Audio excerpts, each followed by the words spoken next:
everybody! Welcome to beautiful Oregon! As you can see, we have a slightly different background than the one before. We traded the hustle and bustle of Texas for gorgeous Portland, Oregon. And despite being under shelter in place, we adore our new home. Up to this point, our channel has been about bringing secular news, deep dives, rants, and book recommendations, along with a few guests here and there, through a live stream format.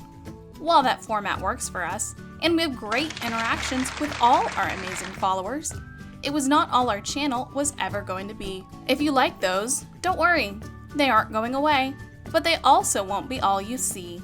We have much more planned, and we know you're just as excited as we are for the upcoming journey. For today's video, a response to Inspiring Philosophy's The Census of Quirinius, Biblical Error Number 1, we wanted to try something a little different. We were inspired by Navardia's recent videos and decided to follow suit.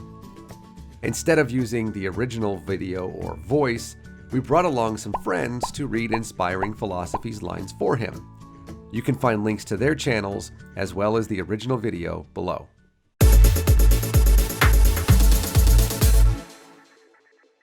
Luke chapter 2 begins with, "In those days a decree went out from Caesar Augustus that all the world should be registered. This was the first registration when Quirinius was governor of Syria. And all went to be registered, each to his own town. And Joseph also went up from Galilee, from the town of Nazareth to Judea, to the city of David, which is called Bethlehem, because he was of the house and lineage of David, to be registered with Mary, his betrothed, who was with child." Skeptics will usually assert 4 problems. 1. In a Roman census, Joseph would not have to travel to Bethlehem but could register at his current residency. Mary would not have to register at all. 2. No Roman census would have been conducted in Judea while Herod the Great ruled until 4 BC. 3. There was never a single census conducted of the entire Roman Empire. It was done in sections. 4. Quirinius was not governor until 6 AD. Jesus was born under Herod the Great, so this could not be the census Quirinius conducted in 6 to 7 AD. So, how do we resolve these issues? We'd like to first point out there are quite a few more objections to the Lucan census claim than just these 4, but we're only addressing what's in the video. Additionally, the first and third problems are inherently the same, as are the second and fourth, so it was difficult for us to create a script with unique responses for each. Oh well, work with what you're given, right? Before we dig into this, some additional background information is necessary. According to Matthew and Luke, Jesus was born in Bethlehem, thus fulfilling the prophecy mentioned in Matthew but not Luke from Micah chapter 5 verse 2. But you, Bethlehem Ephrathah, Ephrathah? Hey Google, where is Bethlehem Ephrathah? On the website Britannica.com, they say, Bethlehem, Arabic Beit Lam, Hebrew Bethlehem, town in the West Bank, situated in the Judean hills 5 miles south of Jerusalem. Oh, okay, well that's useless. Anyways, thank you. No problem. But you, Bethlehem Ephrathah, though you are small among the clans of Judah, out of you will come for me one who will be ruler over Israel, whose origins are from old, from ancient times. And that's it. That's the whole thing, the whole prophecy. That's why both Matthew and Luke share the story about Jesus being born in Bethlehem.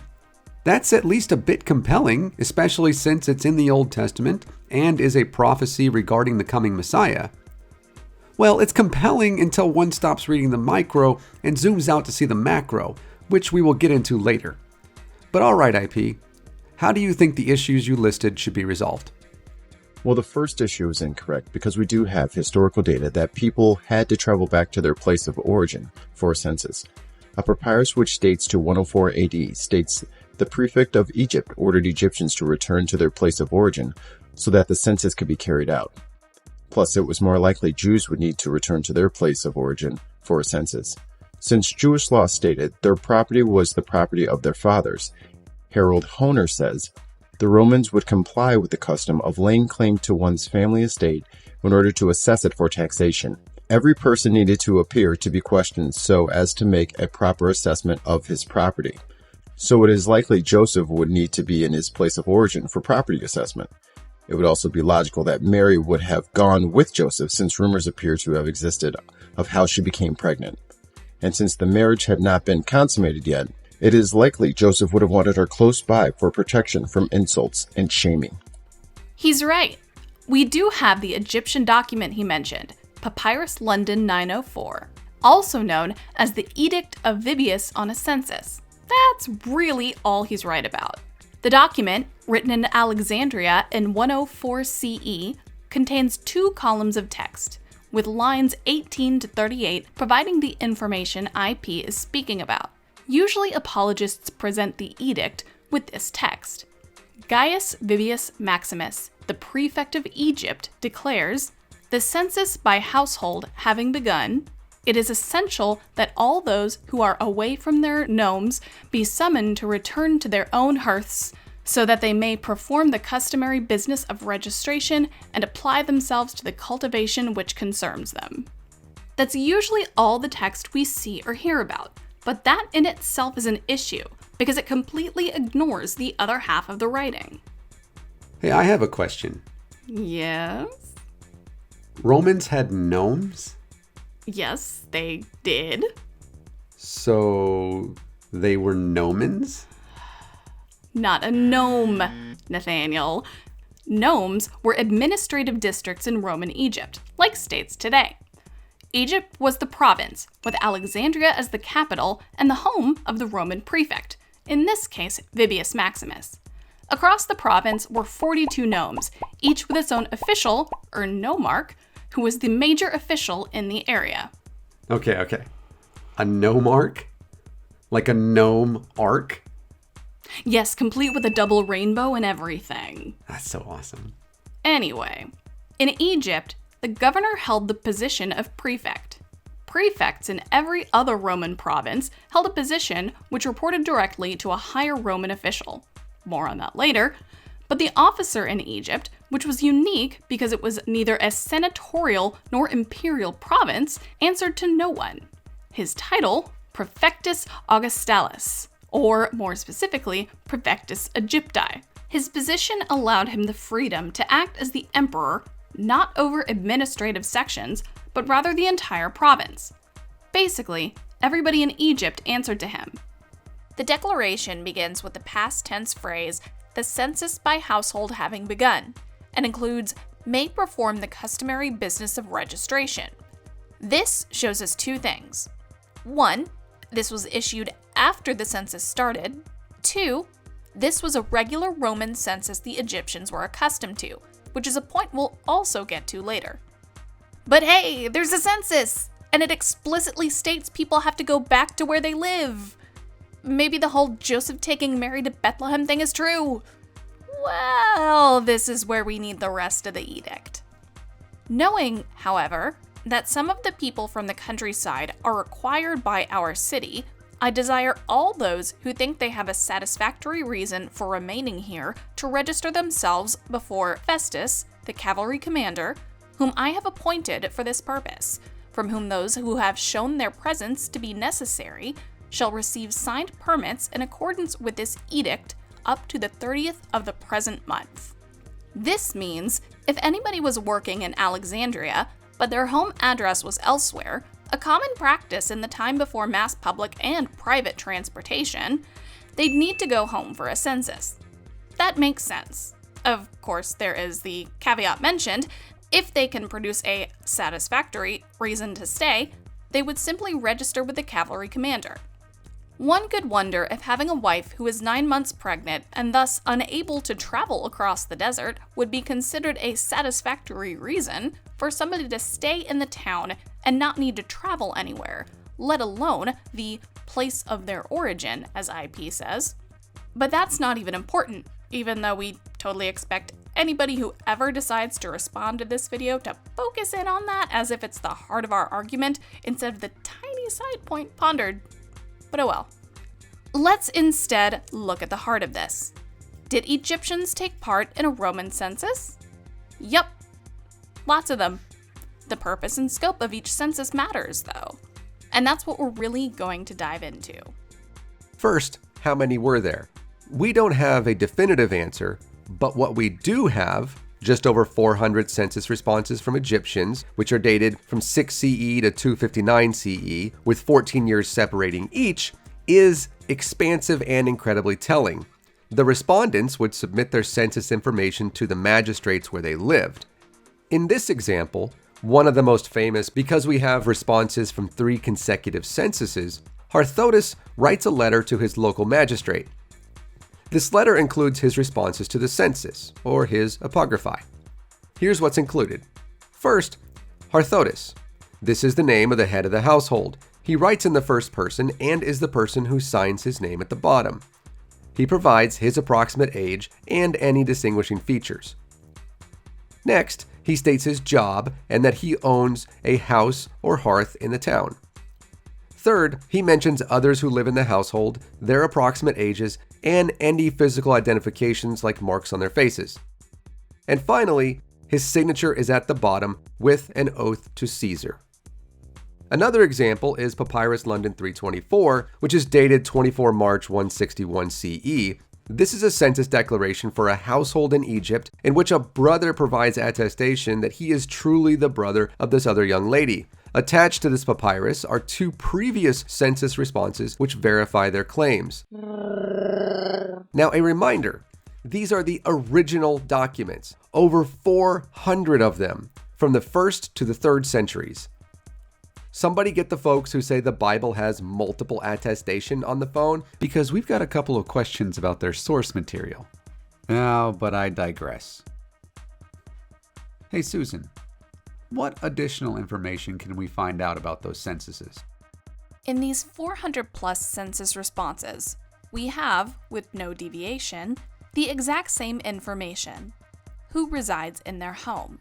Of the substantial amount of information we have thus far discovered, we see this. There was never a combination of household registrations of people and evaluations of property. Not one time. This leads scholars and papyrologists to say the following. The glaring absence in the Egyptian census returns of the declaration of property, not to mention its evaluation, makes it clear that taxation on property in Egypt was not done through the census process. We also have 2 papyri from Bostra in the province of Arabia, both in the census of 127.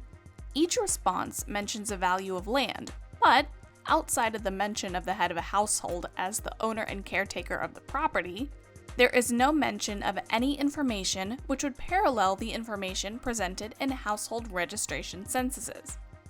What's more, we have evidence from Judea itself. Of a large papyrus document, we have discovered 6 fragments. On the document, 4 columns, with the first 2 columns providing names and the right columns representing their approximate ages. When we read these columns, dated to the early 2nd century, we can see the Ptolemaic type of house-to-house census taking expected from Egypt and Arabia, meaning the local magistrates would also have received the census responses and relayed them to Roman officials. But again, no mention of property. All right, what have we learned so far? Well, first, gnomes aren't just little garden Santas. Second, nobody had to go back to their place of origin for any type of census, or for anything really. Third, a household census never happened at the same time as a property census. Fourth, the edict given in 104 CE only had to do with those who were in Alexandria. And finally, Google is no help when it comes to pronouncing a word that likely came out of Richard Adams' Watership Down. All right, this first part was a bit exhausting, so let's move on. What does he say next? IP then references 2 Old Testament verses, Deuteronomy chapter 21 verses 15 to 17, and Numbers chapter 27 verses 6 to 11, which he says make it more likely Jews would need to be in their place of origin for a census, because Jewish law said their property was the property of their fathers.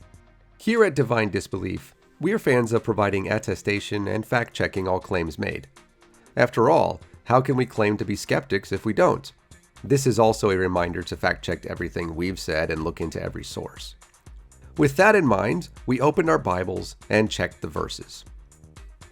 Deuteronomy chapter 21 verses 15 to 17 read, "If a man has 2 wives, the one loved and the other unloved, and both the loved and the unloved have borne him children, and if the firstborn son belongs to the unloved, then on the day when he assigns his possessions as an inheritance to his sons, he may not treat the son of the loved as the firstborn in preference to the son of the unloved who is the firstborn.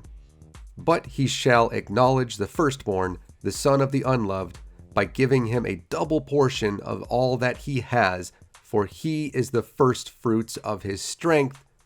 The right of the firstborn is his." Now, on the surface, it may seem like this has nothing to do with the Jewish law that declares a man's property the property of his father, and that's because it doesn't. What it's saying is this: if a man is all, "Hey, I got 2 wives, yay, God sanctioned polygamy, and it's not like you can expect me to not get naked with both of them, and yeah, I got sons from both of them," he can't at a point later in his life, when he has a change of heart and isn't the biggest fan of the wife who gave birth to his oldest son, simply choose to get back at her by not giving that son his, quote, right of the firstborn. No matter what, it goes to the firstborn son. Find another way to be petty. Okay, so that obviously had nothing to do with the son's property being his father's. So let's look at the other verses he references. Numbers 27, 6-11. We'd actually like to provide the context of these verses as well. So we're going to begin at verse 2 with the 5 daughters of Zelophehad before Moses. "And they stood before Moses and before Eleazar the priest, and before the chiefs and all the congregation, at the entrance of the tent of meeting, saying, Our father died in the wilderness. He was not among the company of those who gathered themselves together against the Lord in the company of Korah, but died for his own sin. And he had no sons. Why should the name of our father be taken away from his clan because he had no son? Give to us a possession among our father's brothers." Moses brought their case before the Lord. And the Lord said to Moses, "The daughters of Zelophehad are right. You shall give them possession of an inheritance among their father's brothers, and transfer the inheritance of their father to them. And you shall speak to the people of Israel, saying, If a man dies and has no son, then you shall transfer his inheritance to his daughter. And if he has no daughter, then you shall give his inheritance to his brothers. And if he has no brothers, then you shall give his inheritance to his father's brothers. And if his father has no brothers, then you shall give his inheritance to the nearest kinsman of his clan, and he shall possess it. And it shall be for the people of Israel a statute and a rule, as the Lord commanded Moses." Now, hold on a minute. That one doesn't have anything to do with the man's property being the property of his father either. It specifically has to do with actions to take if a man dies without a son. Neither of the biblical references has anything to do with going to their place of origin, or property is the property of their father. What gives? Good question.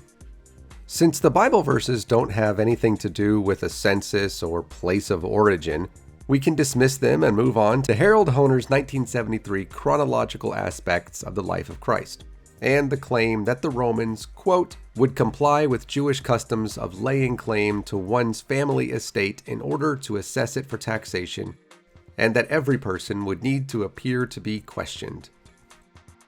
As we have shown, this simply wouldn't be the case. First, the Romans didn't care about anybody's origin. They implemented a census to count citizens for a poll tax, tributum capitis. Well, most citizens.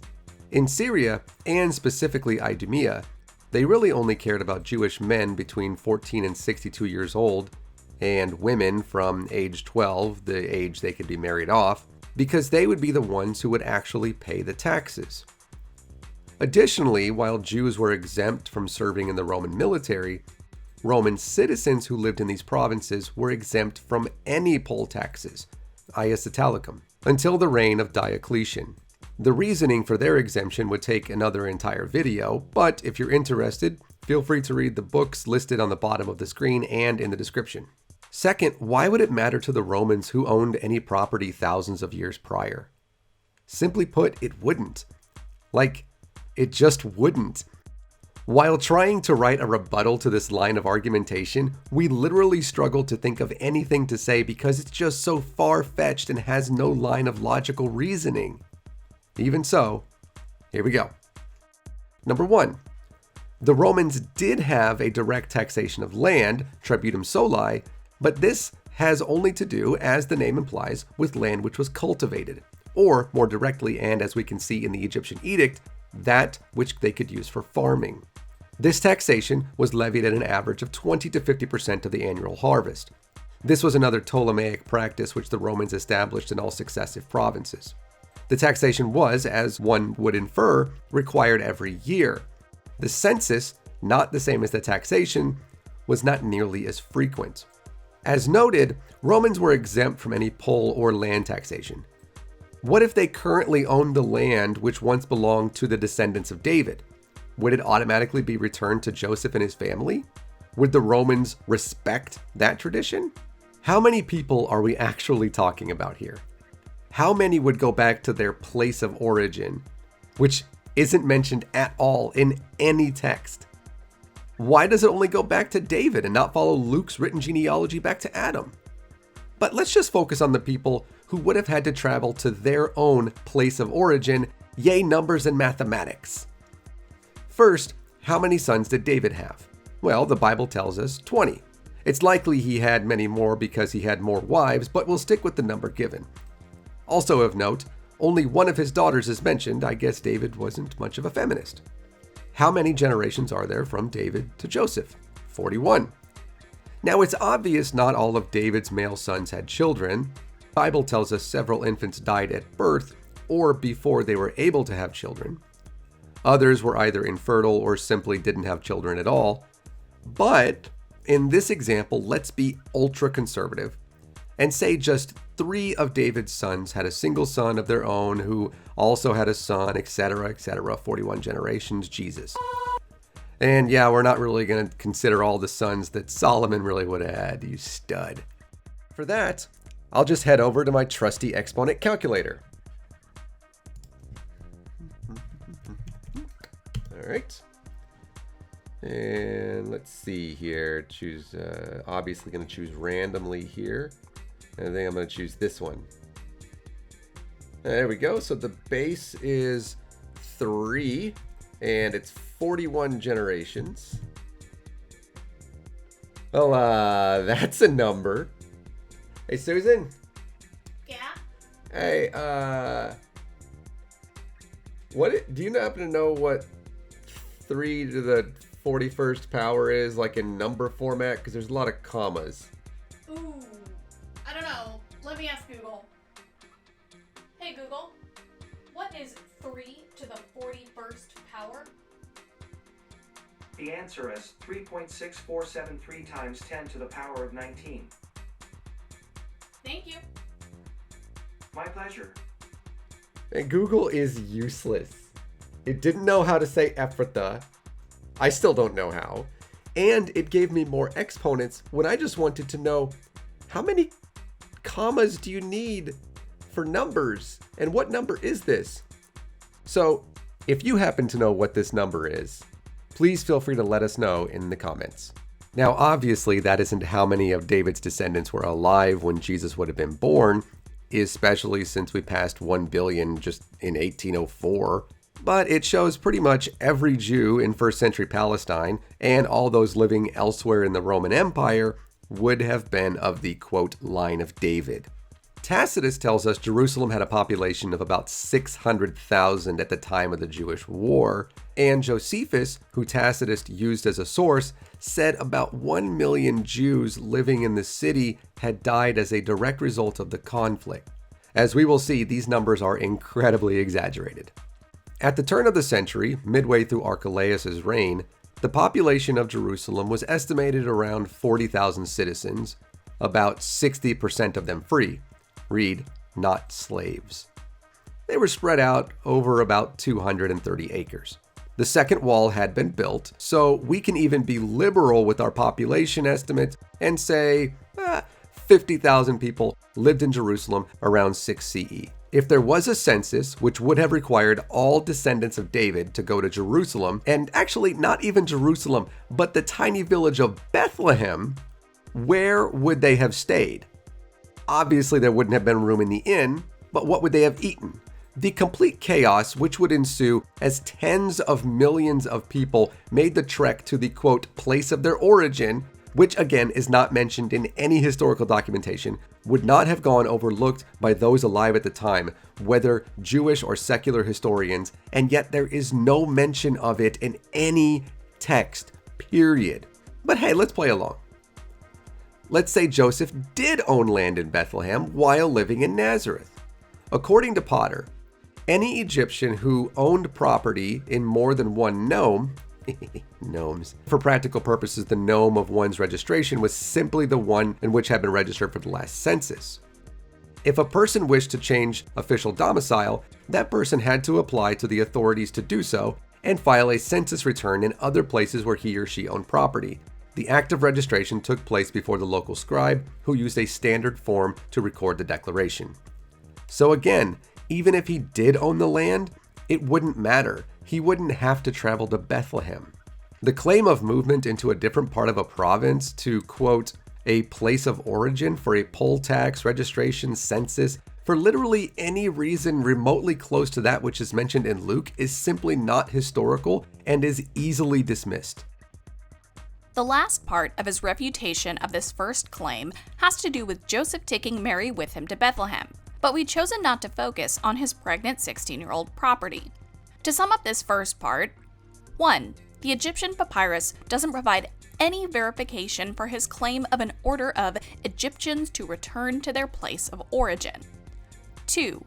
Any population census did not coincide with the census of cultivated land, so Joseph wouldn't have needed to travel to both be counted and because of the land he apparently owned. 3. The Bible verses provided by IP don't have anything to do with his claims. 4. It would have been absolutely impossible for millions of people to make a trek to Bethlehem. Believe it or not, we could go on. Nathaniel wanted to include even more books and quotes, but I made him stop because there's only so much a person can study about ancient censuses before they lose their minds, fall asleep, or both. But suffice to say, we'd say these have been refuted. All right, well, that's about as much as we're going to get to today. We'd like to thank all of you for taking the time to watch our first recorded video. This is a labor of love for both of us, and we're learning so much as we endeavor to create entertaining and educational content. If everything progresses as planned, this will be a 4-part series released every Sunday at noon Pacific time. We are also the masters of mispronouncing names and places, so do us a favor and go easy on us where we err. Links to our sources, as well as those who continue to help us, and info about how you can find us on social media are all in the description. Thanks again, and stay safe.